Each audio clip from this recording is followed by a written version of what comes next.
Hello student, देखिए आज हम आपको फिजिक्स में क्लास 10 फिजिक्स में चैप्टर नंबर 1 प्रकाश के बारे में आपको पढ़ाएंगे।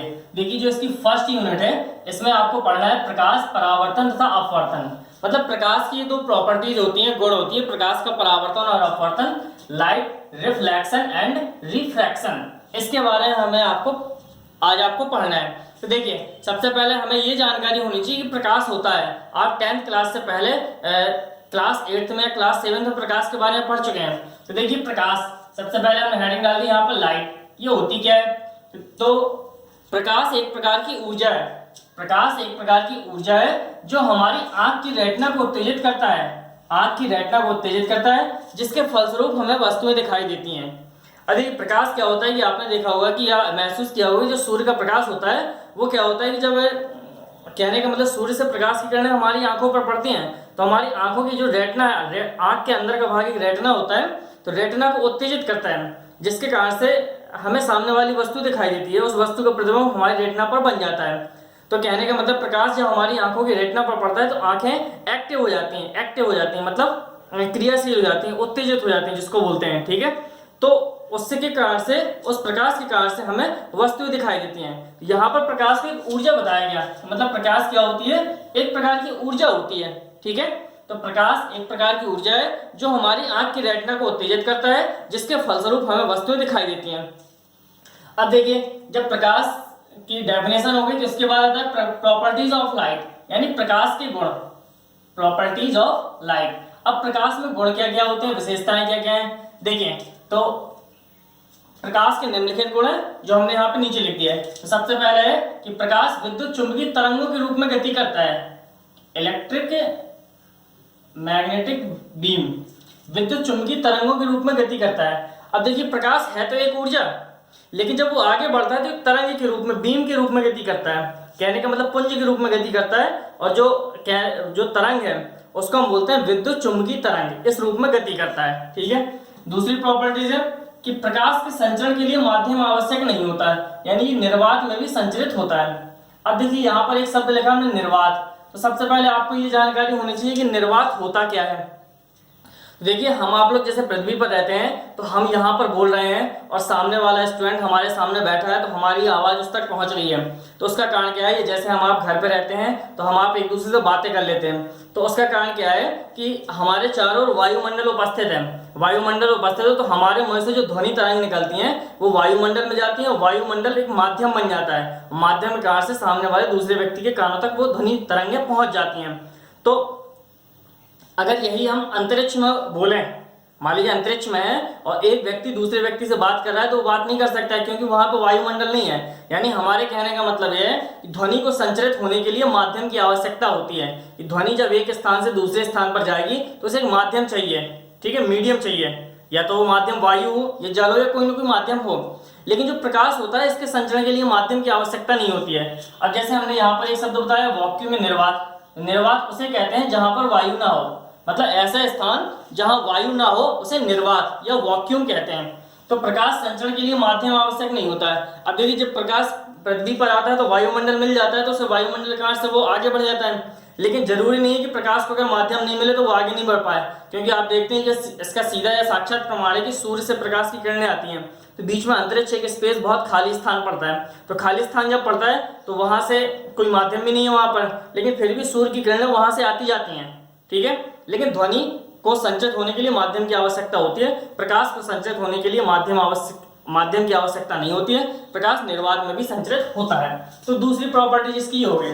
इसके बाद तीसरा, प्रकाश सदैव सीधी रेखा में चलता है। कि प्रकाश सदैव सीधी रेखा में चलता है, लेकिन परावर्तन के कारण इसको टेढ़े मेढ़े रास्ते पर ले जाया जा सकता है। प्रकाश मतलब सीधी रेखा पर चलता है। अब देखिए जैसे कहने का मतलब सामने से हमारे पास कोई प्रकाश किरण आ रही है, जैसे यहाँ पर एक एग्जाम्पल के तौर पर समझेंगे कि यहाँ पर कोई जैसे प्रकाश किरण आ रही है ये, और सामने एक हमने दर्पण लगा दिया तो प्रकाश किरण ट्रांसफर हो जाएगी, नीचे की तरफ चली जाएगी। या अगर मान लो दर्पण का मुख हमने इस तरफ कर दिया तो ऊपर की तरफ चली जाएगी। यहाँ एक दर्पण लगा दिया तो वो इस तरफ डायरेक्शन हो जाएगी।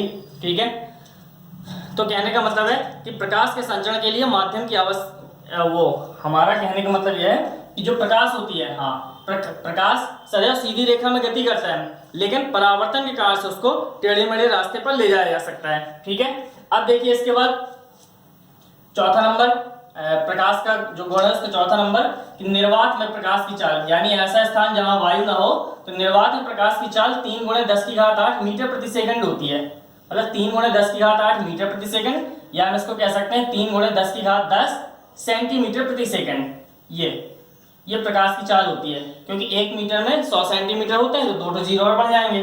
ठीक, तो कभी कभी पेपरों में ये पूछ लिया जाता है कि प्रकाश की चाल कितनी होती है, तो 3 × 10⁸ मीटर प्रति सेकंड, या ऑप्शनल में कोई क्वेश्चन दिया गया है तो उधर पे 3 × 10⁻10 सेंटीमीटर प्रति सेकंड लिख दिया जाता है। अब स्टूडेंट कंफ्यूजन में पड़ जाते हैं कि हमने तो 3 × 10⁸ मीटर प्रति सेकंड पढ़ा, यहाँ पर तो आंसर 3 × 10⁻10 सेंटीमीटर प्रति सेकंड दिया गया है। तो देखिए ये यहाँ पर यूनिट है जो मीटर है और यहाँ पर सेंटीमीटर है, तो इन दोनों को याद रखना है कि 3 × 10⁸ मीटर प्रति सेकंड या 3 × 10⁻10 सेंटीमीटर प्रति सेकंड। ठीक है, अब देखिए इसके बाद अगला गुण है प्रकाश का कि प्रकाश किरण पुंज सदैव गतिशील होता है, मतलब ये कभी रुकता नहीं है।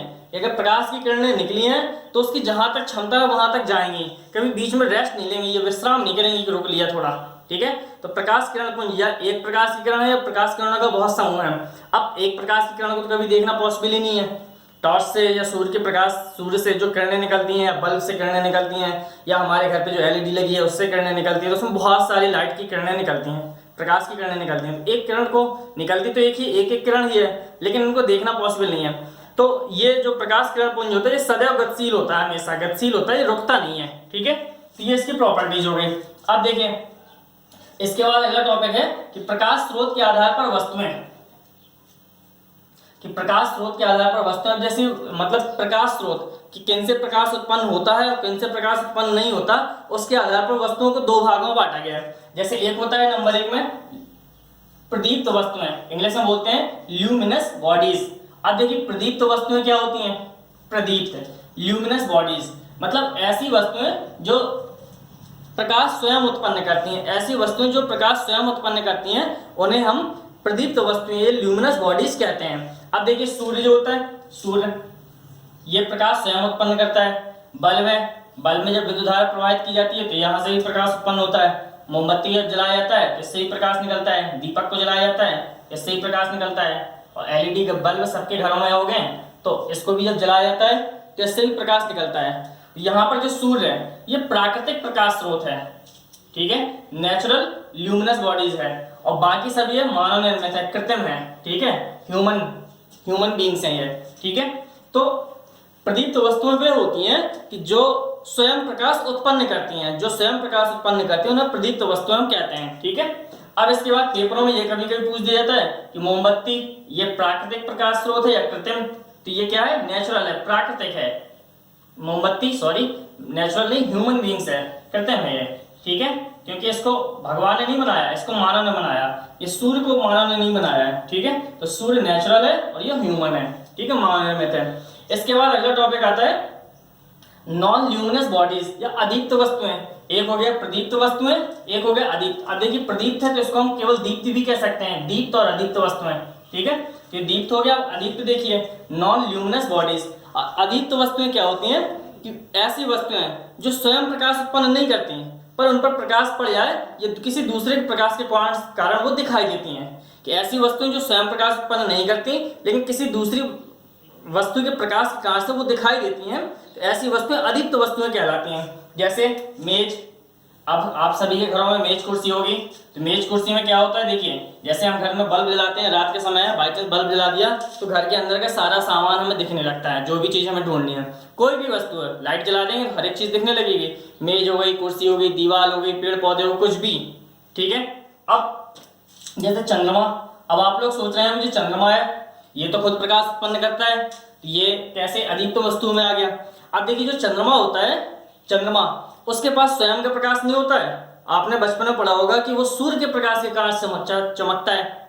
चंद्रमा के पास स्वयं का कोई प्रकाश नहीं होता, वो सूर्य के प्रकाश के कारण से दिखाई देता है, चमकता है। ठीक है, तो चंद्रमा कैसा है, अदीप्त वस्तु का एग्जाम्पल रहेगा, नॉन ल्यूमिनस बॉडीज। इसी प्रकार से तारे, तो जो कहने का मतलब है चंद्रमा है वो सूर्य के प्रकाश से चमकता है और चंद्रमा के प्रकाश से तारे चमकते हैं। तारों के पास भी अपना कोई प्रकाश नहीं होता स्वयं का, ये सभी तारे जो होते हैं वो चंद्रमा के प्रकाश से चमकते हैं, जो चंद्रमा जो है वो सूर्य के प्रकाश से चमकता है, और सूर्य स्वयं प्रकाश उत्पन्न करता है, वो उसको किसी के द्वारा प्रकाश नहीं मिलता है, वो स्वयं मतलब उत्पन्न करता है। ठीक है, यहाँ पर ये हो गया अदीप्त वस्तुएं। अब इसके बाद देखिए अगला टॉपिक है रे ऑफ लाइट, मतलब प्रकाश किरण। रे ऑफ लाइट इंग्लिश में बोलते हैं रे को बोलते हैं किरण, तो रे ऑफ लाइट प्रकाश किरण। अब देखिए जब किसी माध्यम में प्रकाश है कि जब किसी माध्यम में प्रकाश एक बिंदु से दूसरे बिंदु पर की ओर गति करता है, इस प्रकार से एक बिंदु से दूसरे बिंदु की ओर गति करता है, या जैसे मान लीजिए यहाँ पर प्रकाश की किरण है और जाते जाते यहाँ तक पहुंच गई, तो जब कोई प्रकाश किरण एक बिंदु से दूसरे बिंदु की ओर गति करती है और एक सीधी रेखा में गति करती है, कैसी करती है, एक सीधी रेखा में गति करती है, तो इस प्रकार इसको हम प्रकाश किरण कहते हैं। इसको हम क्या कहते हैं, प्रकाश किरण कहते हैं।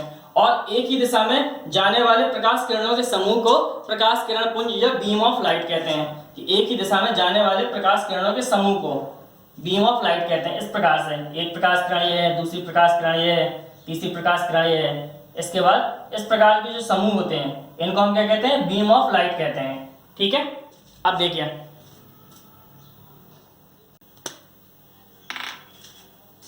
कि जो प्रकाश किरण होता है, प्रकाश किरण पुंज वो तीन प्रकार का होता है। एक होता है कन्वर्जेंट, दूसरा डाइवर्जेंट और तीसरा पैरेलल, यानी अभिसारी प्रकाश किरण पुंज, अपसारी प्रकाश किरण पुंज और समांतर प्रकाश किरण पुंज। अब देखिए अभिसारी क्या होता है कि जब प्रकाश की किरणें हैं और कहीं से आ रही हैं, अब ये पता नहीं है वो कहाँ से आ रही हैं, लेकिन आती हुई एक ही बिंदु पर मिले, इस प्रकार जैसा हमने फिगर बनाया, चित्र बनाया कि आती हुई एक ही बिंदु पर मिले, तो इस प्रकार की प्रकाश किरणों के जो समूह को हम अभिसारी प्रकाश किरण पुंज या कन्वर्जेंट बोलते हैं, कन्वर्जेंट लाइट बीम। ठीक है, अब दूसरा है अपसारी या डाइवर्जेंट लाइट बीम। इसमें क्या होता है कि जब ऐसी स्थिति हो कि प्रकाश की जो किरणें हैं वो किसी एक बिंदु से निकलती हुई दिखाई दें, कि प्रकाश की किरणें किसी एक बिंदु से जाती हुई प्रतीत होती हैं, तो उसको हम अपसारी प्रकाश किरण पुंज कहते हैं, डाइवर्जेंट प्रकाश किरण पुंज कहते हैं। आपने देखा होगा कि मोटरसाइकिल की जो लाइट होती है, फोर व्हीलर की जो लाइट होती है, गाड़ियों वाहनों में जो लाइट होती है, आगे हेडलाइट होती है, तो वहां से प्रकाश एक बिंदु से निकलता है, एक बल्ब लगा होता है छोटा सा, उससे निकलता है, वो फैलता हुआ जाता है वी आकार में। ठीक है, तो उसको उस प्रकार के जो प्रकाश किरण पुंज को क्या बोलते हैं, अपसारी प्रकाश किरण पुंज कहते हैं। और देखिए समांतर प्रकाश किरण पुंज क्या होता है कि जब प्रकाश किरणें एक दूसरे से कभी ना मिले, इस प्रकार से जाएं, ठीक है, तो उसको हम क्या बोलते हैं, समांतर प्रकाश किरण पुंज कहते हैं। जैसे हमारे घरों में जो एलईडी बल्ब लगे होते हैं तो उनसे प्रकाश किरणें निकलती हैं पर चारों दिशाओं में फैलती हैं, वो सीधा एक बिंदु पर फोकस नहीं करती हैं। ठीक है, तो इस प्रकार के प्रकाश किरण पुंज को समांतर प्रकाश किरण पुंज या पैरेलल लाइट बीम कहते हैं। अब देखिए अगला आता है जो कि बहुत मोस्ट टॉपिक है, रिफ्लेक्शन ऑफ लाइट। क्या बोलते हैं इसको, रिफ्लेक्शन ऑफ लाइट, प्रकाश का परावर्तन। पेपर में बहुत आता है, हाई स्कूल की परीक्षा में प्रकाश का परावर्तन किसे कहते हैं, तथा परावर्तन के कितने नियम हैं। तो सबसे पहले थोड़ा आप इसको चित्र को समझ लीजिए, इसके बाद आगे देखिए। तो जैसे हमने यहाँ पर क्या किया, आप देख रहे हैं एक दर्पण बनाया हमने, एक ऐसी लाइन खींच दी और नीचे पॉलिश कर दी, जिस प्रकार से पॉलिश कर दी तो ये दर्पण बना दिया। अब ये एक सीधी रेखा खींच दी जिसको बोलते हैं अभिलंब, इंग्लिश में बोलते हैं नॉर्मल। अब ये एक प्रकाश की किरण आ रही है, इस प्रकार से यहाँ पर आने वाली प्रकाश किरण इंसिडेंट रे, और यहाँ पर टकराएगी और यहाँ पर टकराने के बाद ये वापस इस दिशा में चली गई, तो इसको बोलते हैं परावर्तित किरण, रिफ्लेक्टेड रे। अब देखिए सबसे पहले हमें जानकारी होनी चाहिए प्रकाश का परावर्तन क्या होता है। तो प्रकाश की जो किरण होती है, जब प्रकाश की किरण किसी चिकने पृष्ठ से टकराती है तो जिस मार्ग से आती है उसी मार्ग से वापस लौट जाती है, इस घटना को प्रकाश का परावर्तन कहते हैं। ठीक है, प्रकाश का जो परावर्तन होता है, इस घटना को प्रकाश का हम परावर्तन कहते हैं। इसके दो नियम होते हैं, मुख्य रूप से कितने नियम होते हैं, दो नियम होते हैं। सबसे पहला नियम क्या है कि आपतित किरण, ये जो आपतन बिंदु है, आपतन बिंदु पर अभिलंब तथा परावर्तित किरण तीनों एक ही तल पर होते हैं, यानी incident ray, point of incident, normal और रिफ्लेक्टेड रे एक ही पॉइंट पर होते हैं। कहने का मतलब ये हमारा कि आपको बताएं कि आपतित किरण आपतन बिंदु पर अभिलंब तथा परावर्तित किरण तीनों एक ही तल पर होते हैं। और दूसरा आपतन कोण, इसको बोलते हैं आई। आपतन कोण आई बराबर होता है अपवर्तन कोण आर के। यहाँ पे हम लिख दिया कोण आई बराबर है कोण आर, यानी आपतन कोण आई अपवर्तन कोण आर के बराबर होता है। ठीक, तो दूसरा नियम भी हो गया। तो इस प्रकार से प्रकाश का परावर्तन है जो आपको याद करना है, बहुत मोस्ट है। इसका आप नोट्स बनाते जाइए घर पे। अब देखिए अगला टॉपिक आता है गोलीय दर्पण, इंग्लिश में हम बोलते हैं स्पेरिकल मिरर, स्पेरिकल मिरर। अब देखिए गोली दर्पण क्या होता है, तो जैसे कांच का कोई गोला है, यहाँ पे आप चित्र देख रहे हैं, इस प्रकार से कांच का एक गोला है और उसको हमने बीच से काट दिया। आपने सभी लोगों ने अपने घर पे देखा हो कंचा होता है या लोहे के वो कांच के जो फ्लास्क आते हैं, ठीक है, तो उसको हमने इस प्रकार से दो भागों में काट, मतलब यहाँ से आप देख रहे हैं कि यहाँ से हमने एक भाग में काटता हुआ दिखाई दे रहे हैं हम आपको, इस प्रकार से हमें ये कटा हुआ भाग मिल गया, ठीक है। अब कटे हुए भाग में हम क्या करें, किसी एक तरफ, जैसे हमने बाहर की तरफ पॉलिश कर दी, तो बाहर की तरफ जब पॉलिश कर दी तो ये अंदर का जो पृष्ठ है, इसके अंदर का पृष्ठ है ये परावर्तक हो गया। अब अगर कोई प्रकाश किरण यहाँ पर आ रही है, जैसे मान लीजिए हो गई प्रकाश किरण यहाँ पर आ रही है इस प्रकार से, तो यहाँ से ये टकराएगी और टकराने के बाद वापस रिफ्लेक्टेड हो जाएगी, क्योंकि यहाँ बाहर तरफ पॉलिश हो गई। जो पॉलिश की जाती है वो चांदी की कलई की जाती है या आयरन ऑक्साइड का लाल कलर का पेंट कर दिया जाता है, ठीक है। तो गोली दर्पण किसी कांच के गोले का कटा हुआ भाग होता है जिसका एक तल परावर्तक होता है और दूसरे तल पर आयरन ऑक्साइड या चांदी की कलई कर दी जाती है। आयरन ऑक्साइड का लाल पेंट कर दिया जाता है या चांदी की कलई पोत दी जाती है, ठीक है। अब देखिए जो गोली दर्पण होता है वो मुख्य रूप से दो प्रकार का होता है। सबसे पहले तो होता है, एक होता है अवतल दर्पण जिसको हम बोलते हैं कॉनकेव मिरर, और दूसरा होता है उत्तल दर्पण जिसको बोलते हैं कॉन्वेक्स मिरर, ठीक है। एक होता है कॉनकेव मिरर और दूसरा होता है कॉन्वेक्स मिरर। अवतल दर्पण, अवतल दर्पण में क्या होता है कि हमने जैसे मान लो इस प्रकार से बनाया कि गोला काटा, ये किसी कांच के गोले का एक कटा हुआ ऐसा भाग जिसका जो उभरा हुआ पृष्ठ होता है उस पर पॉलिश होती है, कि जिसका उभरा हुआ पृष्ठ या कहने का मतलब बाहरी पृष्ठ पर पॉलिश की जाती है और जिसके अंदर का पृष्ठ जो होता है वो परावर्तक होता है। अब अगर मान लीजिए कोई प्रकाश किरण यहाँ पर आ रही है तो इस प्रकार से जाएगी और इस तरीके से वापस रिफ्लेक्टेड हो जाएगी, तो इस प्रकार के दर्पण को हम अवतल दर्पण कहते हैं। दूसरा है उत्तल दर्पण, इसको बोलते हैं कॉन्वेक्स मिरर। अब उत्तल दर्पण क्या होता है कि हमने जैसे यहाँ पर आप देख रहे हैं कि हमने ये कांच का गोला है, इसको यहाँ से ऐसा काटा। अब काटने से क्या मिला कि हमें इस प्रकार का भाग मिला और हमने अंदर की ओर पॉलिश कर दी। कहाँ पर कर दी? अंदर की ओर पॉलिश कर दी। और जब अंदर की ओर हमने पॉलिश कर दी तो इसका जो बाहरी भाग है ये परावर्तक हो गया, कि जिसके अंदर वाले भाग पर पॉलिश होती है तो उभरा हुआ पृष्ठ परावर्तक तल होता है, उसे हम उत्तल दर्पण कहते हैं। अब देखिए यहाँ पर जैसे प्रकाश किरण मान लीजिए कोई आ रही है, इस प्रकार से ये प्रकाश की किरण आई, यहाँ से टकराने के बाद ये ऐसे रिफ्लेक्टेड हो जाएगी, वापस चली जाएगी। तो इस प्रकार के दर्पण को उत्तल दर्पण कहा जाता है, ठीक है। तो ये हो गया उत्तल दर्पण और अवतल दर्पण। इसके बाद इनके कुछ आंतरिक भाग हैं कि दर्पण का ध्रुव क्या होता है, मुख्य अक्ष क्या होता है, फोकस क्या होता है, इन सब के बारे में हम आपको पढ़ाएंगे। और इसके बाद फिर इन सबको पढ़ाने के लिए हम अगले नेक्स्ट वीडियो में आपको ये सब पढ़ा देंगे। तो जिन भी स्टूडेंट को ये सब समझ में आ गया है, तो अभी तक जिन लोगों ने हमारे चैनल को सब्सक्राइब नहीं किया है तो प्लीज़ उसको सब्सक्राइब कर लीजिए। Thank you so much for the loving support.